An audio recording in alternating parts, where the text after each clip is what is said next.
Pues la verdad estuvo muy padre, porque aparte de dinámico estuvo mucha integración entre todos nosotros, entre todos los colaboradores de la empresa, actividades de relacionar los objetivos, las metas, el superhéroe, que ingeniarnos una nueva mascota, muy padre todo.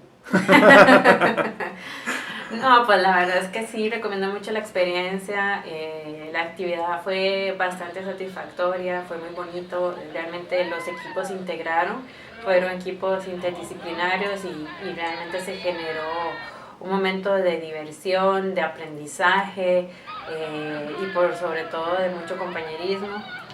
La charla que presenció, bueno, que dio Roberto fue bastante interesante también y creo que a muchos les sirvió para actualizarse un poquito en los diferentes temas que se viven en la actualidad y que todo ahorita está relacionado a la innovación, ¿verdad? Prácticamente. Así que muchas gracias.